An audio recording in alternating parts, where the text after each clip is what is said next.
당산역에서 걸어서 10분 정도 가면 특별한 카페가 등장합니다. 그 카페 이름은 매놀커피입니다.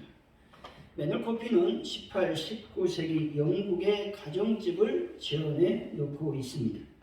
카페 이름은 매놀 뚜껑에서 착안하여 이름을 지었습니다. 입구부터 남다르지만 지하에 위치한 곳으로 내려가는 길은 마치 이 세상과는 다른 세계로 연결하는 듯 그렇게 만들어졌습니다.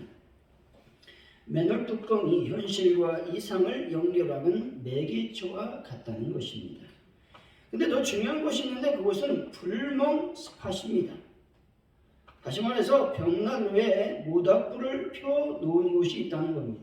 이곳이 불멍할 수 있는 곳인데, 다시 말해서 타오르는 불을 바라보며 멍하니 있는 행위, 다시 말해서 불멍이 인기라고 하는 것입니다. 멍하니 불을 바라보며 근심 걱정을 내려놓고 힐링하는 그 시간을 가지면 좋겠다라는 생각을 해보게 됩니다. 눈으로 무엇인가를 보면 마음에 여러 가지 감정들이 일어나게 된다는 것입니다. 슬픈 영화를 보면 슬픈 마음이 생겨서 눈물을 흘릴 때도 있습니다. 스위스나 스페인 등 아름다운 자연 광경을 우리 눈으로 보게 되면 마음의 안식을 경험하게 되는 것입니다. 우리가 무엇을 보느냐에 따라 인생의 방향이 결정이 될 수 있다는 것입니다. 절망을 보면 삶의 용기를 잃어버리고 삶의 희망을 보게 되면 삶의 활기가 넘쳐나게 된다는 겁니다. 옛말에 우리 몸이 1000냥이라면 눈이 900냥이다 라는 말이 있습니다. 그만큼 눈이 중요하다고 말하고 있는 것입니다. 이렇게 눈이 중요한데 현대사회는 눈의 피로가 급격하게 증가되고 있다는 겁니다. 환경오염, 스마트폰, 태블릿, 또 TV, 컴퓨터 등 전자미디어로 인한 눈의 피로감이 점점 높아지고 있는 것이 현실입니다.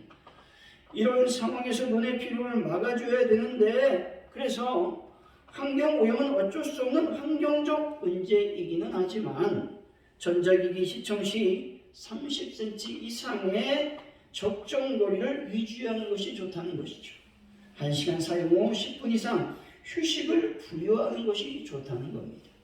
또 눈을 깜빡거리는 어떤 운동도 눈에 많이 도움이 된다는 겁니다. 조명을 조정해보고 적절한 안경을 사용하는 것도 눈에 도움이 된다는 것이죠. 그렇다면 성경은 눈, 즉 보는 것에 대해서 어떻게 말씀하고 있는 것인가요? 시편 119편 37절입니다. 내 눈을 돌이켜 허탄한 것을 보지 말게 하시고 주의 길에서 나를 살아나게 하소서 말씀합니다. 눈을 돌이켜달라고 말씀합니다. 죄악의 눈, 탐욕의 눈, 그리고 욕심의 눈에서 돌이켜달라고 기도하고 있는 것이죠. 그리고 허탄한 것을 보지 말게 해달라고 기도하고 있습니다. 허탄하다라고 하는 말은 거짓된 것이 많아서 믿을 수 없다라고 하는 말씀입니다. 믿음의 눈은 참 진리를 볼 수 있어야 된다라고 하는 겁니다. 예수 그리스도 진리를 보고 믿어야 되는 것이죠. 시편 19편 8절입니다. 여호와의 교훈은 정직하여 마음을 기쁘게 하고 여호와의 계명은 순결하여 눈을 밝게 하시도다 말씀합니다. 여호와의 교훈이 우리의 마음을 기쁘게 한다고 말씀합니다. 여호와의 계명이 우리들의 눈을 밝게 한다고 말씀합니다. 여기서 교훈이라고 하는 말은 하나님께서 자기 백성들에게 요구하시는 의무들을 가리키는 말입니다. 올바른 하나님의 성품으로부터 교훈이 나왔기 때문에 교훈을 행하면 마음이 즐겁고 기쁘다고 말씀합니다. 인생의 올바른 목적지로 우리를 인도하기 때문에 교훈을 행하면 마음이 즐겁다고 말씀하고 있는 겁니다. 여호와의 계명은 눈을 밝게 한다고 말씀하고 있죠. 다시 말해서 눈을 밝게 한다라고 하는 말씀은 하나님의 계시를 이해할 수 있게 되고 또 선과 악을 분별할 수 있는 지혜가 임한다라고 하는 말씀입니다. 하나님 말씀을 보고 듣고 지키는 자에게 마음의 기쁨과 즐거움이 임하게 될 줄로 믿습니다. 사랑하는 성도 여러분, 하나님 말씀으로 눈이 밝아져 마음의 기쁨과 인생의 활력을 찾아 하나님의 주님의 일꾼들이 다 되시기를 예수 이름으로 간절히 축원드립니다. 오늘 말씀은 절망하고 낙심하여 잠시 믿음에서 떠나 엠마오로 가는 두 제자의 이야기입니다. 엠마오로 가는 동안 예수님께서 이들과 함께 동행하면서 말씀을 풀어주셨습니다. 예수 그리스도의 고난과 부활에 대한 이야기를 들려주시고 있습니다.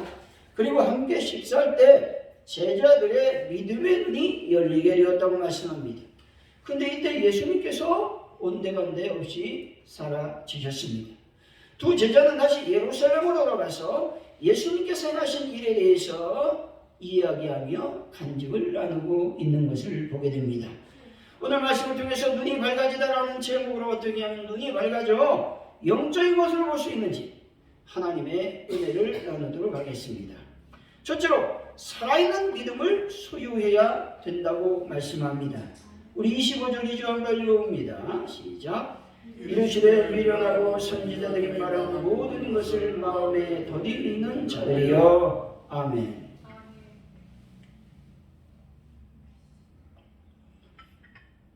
더디 믿는 자라고 하는 말은 선지자의 말을 더디 신뢰하는 자들을 가리키는 말입니다.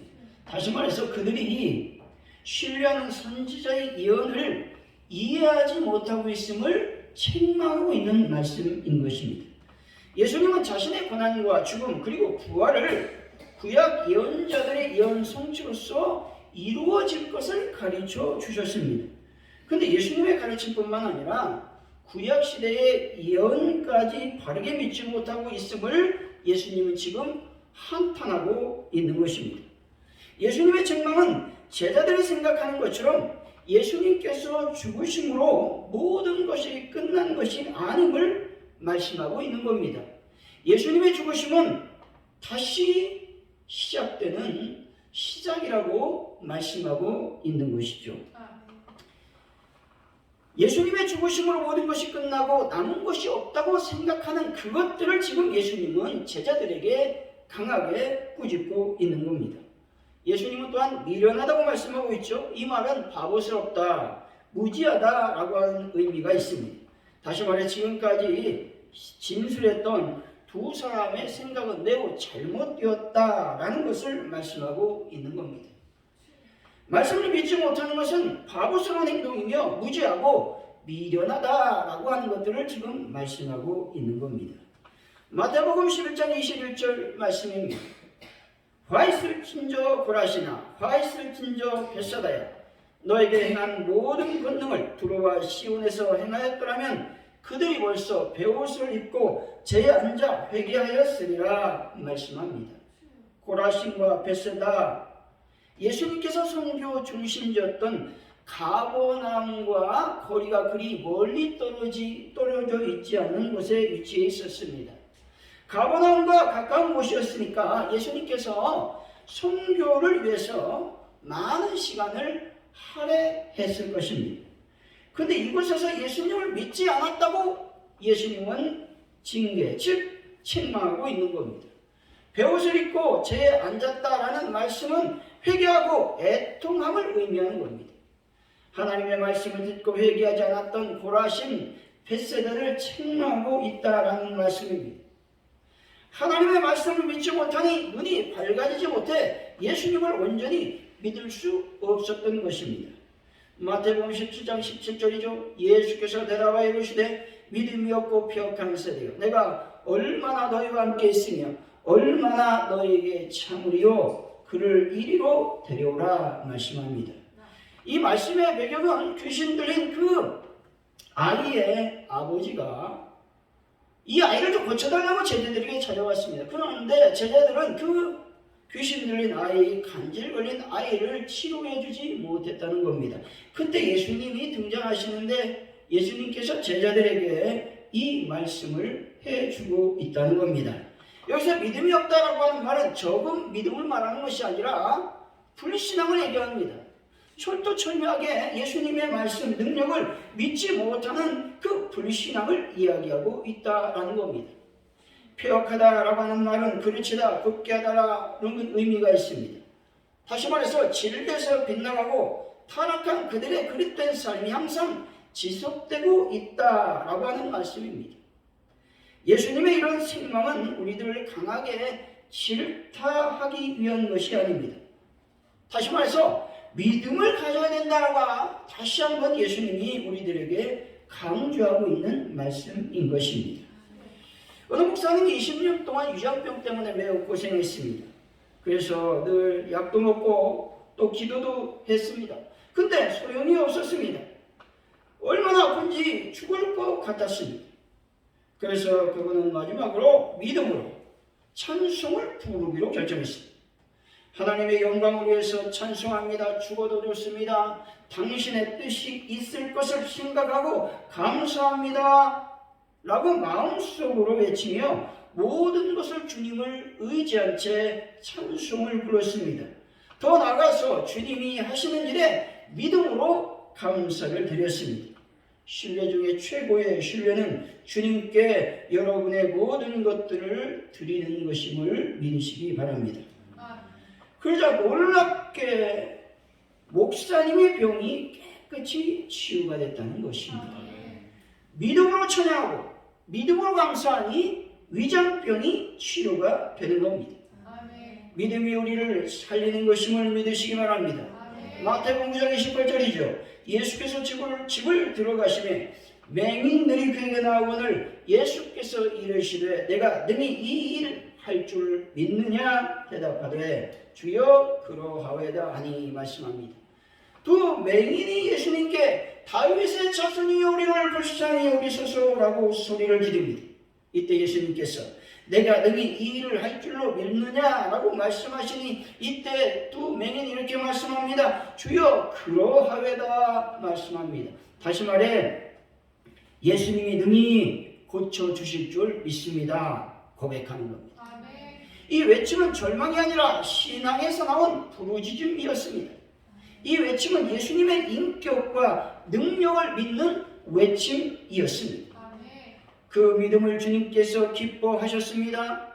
이때 예수님께서 어떻게 말씀합니까? 내 믿음대로 되라 말씀하시니 눈이 밝아졌습니다. 믿음이 있어야 눈이 밝아지는 겁니다. 믿음이 있어야 능력이 생기는 겁니다. 하나님의 말씀을 믿어야 내 인생에 놀라운 일이 벌어지는 것입니다. 입술로 믿는 하나님이 아니라 내 삶의 전부를 들여서 하나님을 믿어야 되는 것입니다. 이제 우리의 더딘 믿음이 치유받아야 됩니다. 더딘 믿음이 고침을 받아야 됩니다. 지금 둘 사이에서 머뭇거릴 시간이 없다는 것이죠. 세상과 하나님 둘 사이에서 머물거릴 때가 아니라고 성경은 말씀합니다. 성경은 자다가 깰 때가 벌써 되었다 말씀합니다. 그러므로 여러분 경성하여 깨어 있어야 되는 겁니다. 예수님의 책망을 경히 듣지 마시기 바랍니다. 여러분의 믿음의 현주소가 어디에 있습니까? 여러분의 눈이 밝아져 하나님의 말씀을 믿어서 예수님을 바라보시기 바랍니다. 믿음의 눈으로 눈이 밝아져 예수 그리스도를 바라보시기 바랍니다. 믿음을 더욱 견고히 하는 것은 오직 하나님의 말씀에 있음을 믿으시기 바랍니다.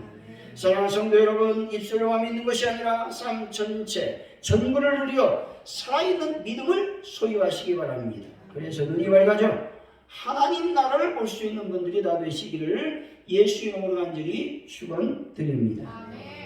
둘째로 하나님 말씀으로 마음이 뜨거워져야 눈이 밝아지는 것이죠. 26절 27절이죠. 한번 읽어봅니다. 시작. 그리스도가 이런 고난을 받고 자기에게 영광에 들어가야 할 것이 아니냐 하시고 이에 모세와 모든 선지자들을 시작하여 모든 성령의 승과 자기에 관한 것을 자세히 설명하시니라. 아멘.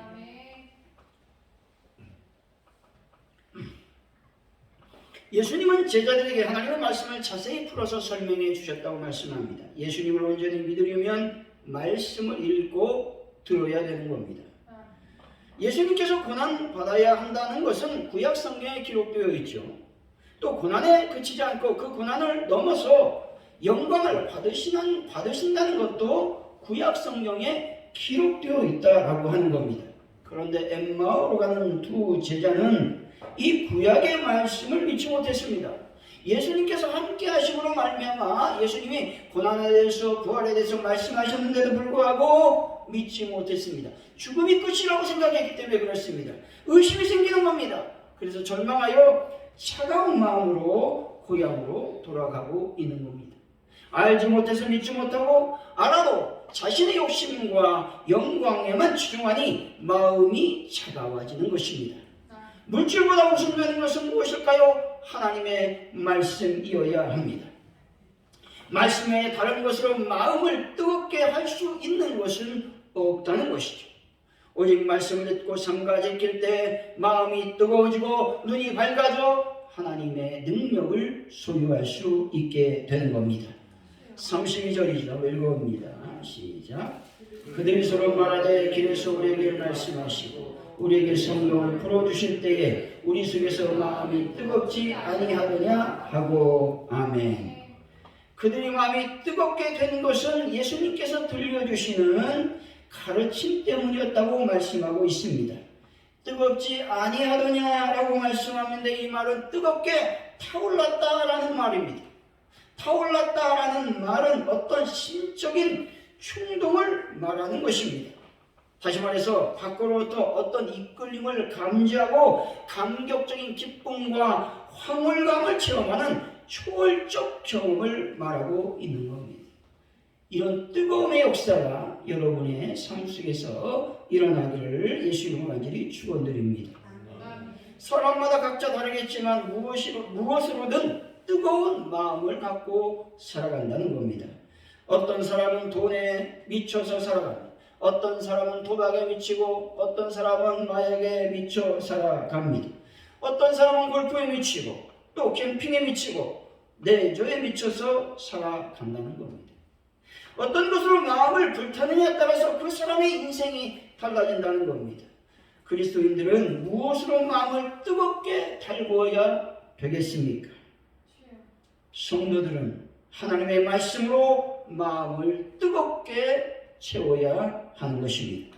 다시 말해서 예수님을 만나 예수의 말씀을 탐구해야 마음이 뜨거워진다는 것입니다.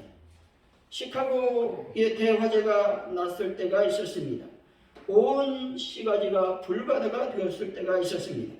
각 신문사의 기자들이 화재 현장을 도착해 보니까 온 도시가 불타 있었고 시가지 한복판에 있던 무디 목사님의 교회가 모두 불타는 것을 보게 되었습니다.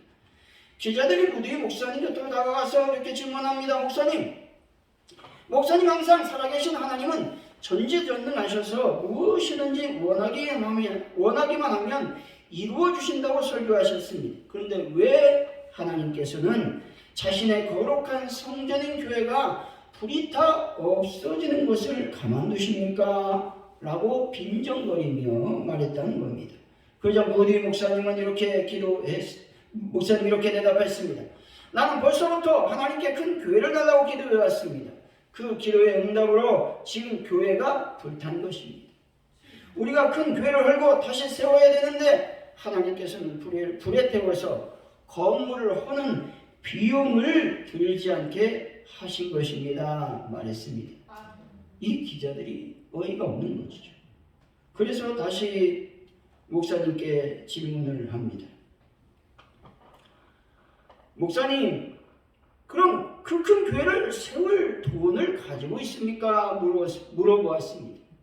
이때 목사님의 몰골이 어떻겠습니까? 형편이 없는 겁니다. 잠을 자다가 파자마 바람으로 나왔어요. 그리고 목숨만 건진 빈털터리 상태였기 때문에 기자들이 어이가 없어 했다라는 것입니다. 이런 질문을 듣고 무디 목사님 이렇게 이야기합니다.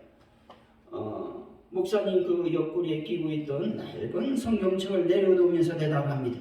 나는 수표와 돈을 가지고 나오지 못했습니다. 그러나 아무리 써도 바닥이 나지 않는 하나님의 금고인 성경책을 가지고 나왔습니다. 그러므로 얼마 가지 않아 불에 탄 교회보다 더 크고 훌륭한 교회를 볼 것입니다 말했다는 겁니다. 어떻게 되었을까요? 무디 목사님은 그 화재 이후 영국으로 건너가서 전 영국을 뒤흔드는 붐을 일으켰습니다. 그래서 영국에서 많은 교회들이 헌금을 했습니다. 그래서 그 교회에 예전보다 더 좋고 훌륭한 교회가 건축이 되었다라고 하는 겁니다.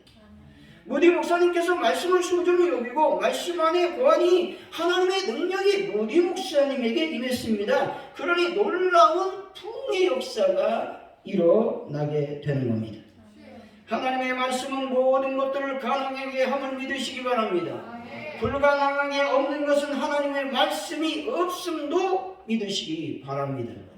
예레미야 20장 9절이죠. 내가 다시는 여호와를 선포하지 아니하며 그의 이름으로 말하지 아니하리라 하면 나의 마음이 불붙는 것 같아서 골수에 사무치니 답답하여 견딜 수 없나이다 말합니다. 예레미야는요 하나님의 부르심을 받았을 때 자신을 향해서 나는 작은 아이입니다, 할 수 없습니다 이렇게 말할 정도로 소극적이며 연약한 사람이었습니다. 뒤로 빼는 인물이었다는 겁니다. 그러나 하나님의 말씀에 사로잡히니 하나님의 말씀을 전하지 아니하고는 답답하여 견딜 수 없다고 고백하고 있는 것입니다. 사도행전 4장 20절이죠. 우리가 보고 들은 것을 말하지 아니할 수 없다 하니 말씀합니다. 예수님의 제자들은 예수님께서 십자가에 못 박혀 돌아가실 때 다 도망가 버렸습니다. 무서워 도망가 버렸습니다.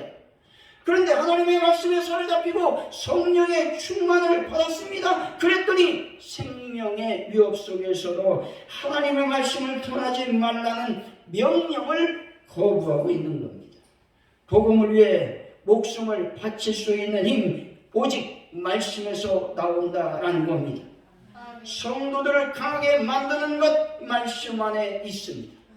말씀에 사로잡힐 때 성도는 성도 본연의 모습을 되찾고 나아가 자기가 할 수 없는 일도 할 수 있게 되는 것입니다. 사랑하는 성도 여러분, 말씀으로 뜨거운 마음을 소유하셔서 눈이 밝아져 복된 주의 일꾼들이 다 되시기를 예수 이름으로 간절히 축원드립니다. 그렇다면 믿음으로 눈이 밝아지고 말씀으로 마음이 뜨거워져 눈이 밝아진다면 어떤 삶을 살게 될 것인가 하는 것입니다. 그것은 하나님의 복음을 증거하는 전도자가 되는 것입니다. 33, 34절이죠. 한번 읽어봅니다. 시작. 일어나 예루살렘에 들어가보니 열한 제자는 그들과 함께하는 자들이 모여 있어 말하기를 주께서 과연 살아나시고 시문하게 보이셨다 하는지라. 아멘. 눈이 밝아져 믿음이 생기고 말씀이 뜨거워지면 함께 모여서 무슨 얘기를 할까요? 나의 간증 얘기를 할 뿐만 아니라 예수님이 부활하셨습니다. 이 부활의 얘기를 한다라고 하는 것입니다. 여러분, 많은 믿는 자들, 여러분 부활 얘기를 하지 않는다는 것이죠. 그러나 우리는 이 부활의 얘기를 믿지 않는 영혼들에게 증거해야 되는 겁니다. 35절이죠. 한번 읽어봅니다. 시작. 두 사람도 길에서 뵌 일과 예수께서 떡을 떼심으로 자기들에게 알려주신 것을 말하더라. 아멘. 두 제자가 예수님을 경험하지 못했다면 결국 자기의 고향으로 돌아가서 사명과 소명을 잃어버린 삶을 살았을 것입니다.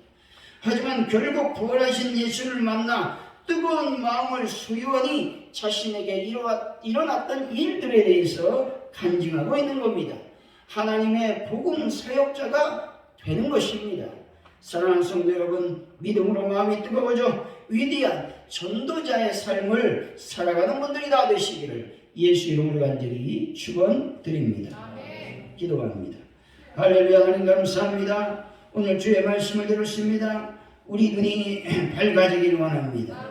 우리가 아버지 믿음으로 눈이 밝아지기를 원합니다. 말씀으로 우리 눈이 밝아지기를 원합니다. 그래서 믿음이 들어오고 주의 부활, 예수의 부활을 증거하는 전도자의 삶, 지은의 삶을 살 수 있도록 인도하여 주옵소서. 감사합니다. 예수님의 이름으로 기도하옵나이다. 아멘.